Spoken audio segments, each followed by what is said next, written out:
सत्संग की आधी घड़ी तब के वर्ष हजार तो भी बराबर है नहीं, कहे कबीर विचार। तो इसका भावार्थ हम एक करके आपको बताते हैं। बने रहिए हमारी इस वीडियो। आधी घड़ी का मतलब है एक छोटा सा समय, और तब के वर्ष हजार, इसका मतलब है हजारों वर्ष तक तपस्या करना। ये कहावत दर्शाती है कि सत्संग का महत्व तपस्या से भी अधिक है। हमारे पिता के साथ 2500 ले गए, इस निकम्मे ने गलती कर खुद करी। जब इतना वहां सुख सचिन था, कोई कमी कहे की थी नहीं।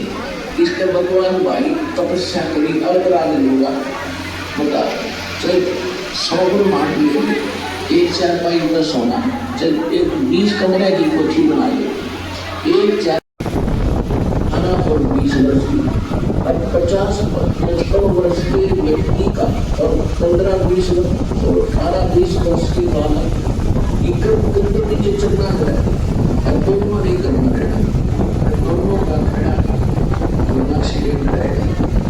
चयन होने नहीं देता, इसमें इस ढंग से सेट है तो आपको इसका कोई विकल्प नहीं है। तो ज्ञान समझ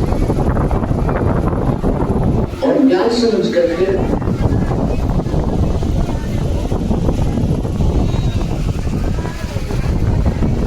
सास अपनी बहू को डांटती थी, धमकाती कोटाती थी, छोटी छोटी बातों पर दुखी किया करती।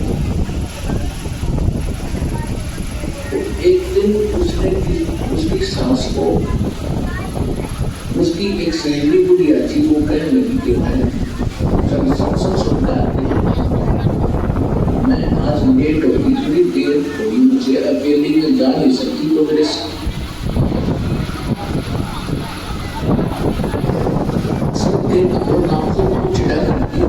लेकिन उसको अपनी सहेली के कारण वो नाव नहीं कर सकी, कल मेरे साथ चल सकती हूँ, मैं बस में नहीं करती सोच सका।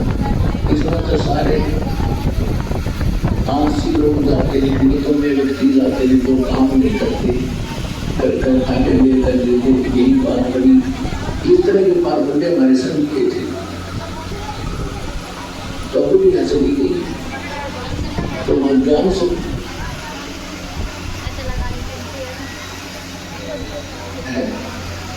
वो तो होना ही होना है।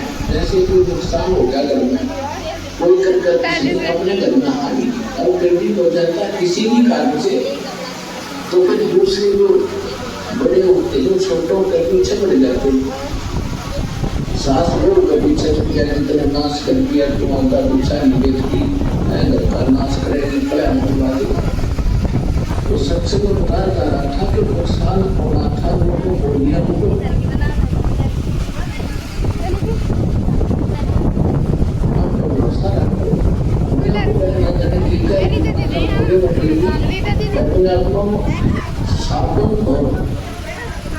साबुन और जल का स्वभाव है, कपड़े का मैल अवश्य उतारेगा जब उसके संपर्क में आ जाए, और प्रयोग करने वाला ठीक साबुन होगा जानकर। तो सत्संग में आने से अवश्य आत्मा में चोट लग गए। और अब तक हमने जो ज्ञान सुना था उस बात हरी तोड़ने जब ये सुनेंगे हम क्यों हमारी घर डायवर्ट है।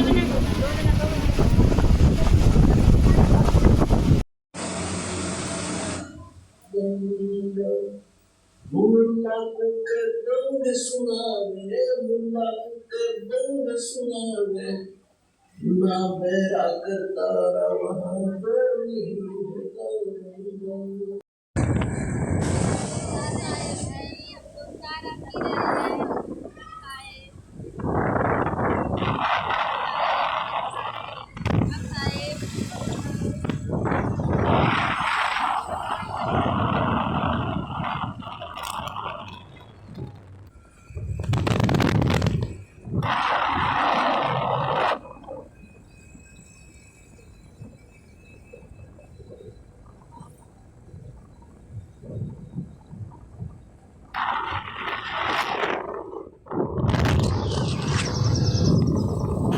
अब दास को सतगुरु मिल गए, कहते पीछे लग गया जाऊं था मैं लोक वेद के साथ, रास्ते में सतगुरु मिल गए, दीपक दे दिया हाथ। अब ये इतना बड़ा अध्यात्म मार्ग है कि जैसे हम सत साहिब बोलते हैं और पहले राम राम बोलते थे, इसका कारण क्या था? ये मंत्र जाप करने का नहीं था, ये केवल याद दिलाने का होता है कि भाई इस संसार में भगवान बिना कुछ नहीं, और जो गुरुजी ने मंत्र दे रखा है उसकी भूल ना पड़े। जैसे आप देखा करते, अब तो यह बात बिगड़ती जा रही है, नास्तिक होने जा रहा है पूरा मानव समाज, काल का दाव लग गया था। तो पहले हम देखते थे जैसे सुबह या कभी घूमने फ्रेश होने जाते थे, आने जाने वाले मिलते थे, एक दूसरे को राम राम राम राम चाचा, वो 3-4 बार बोला करता राम राम भाई, राम राम राम, हाँ राम राम। अब ये तो एक औपचारिकता बन गई थी, लेकिन ये स्टार्ट कहाँ से हुई थी?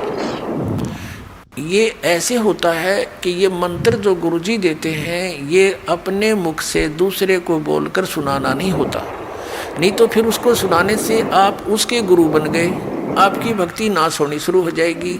तो इस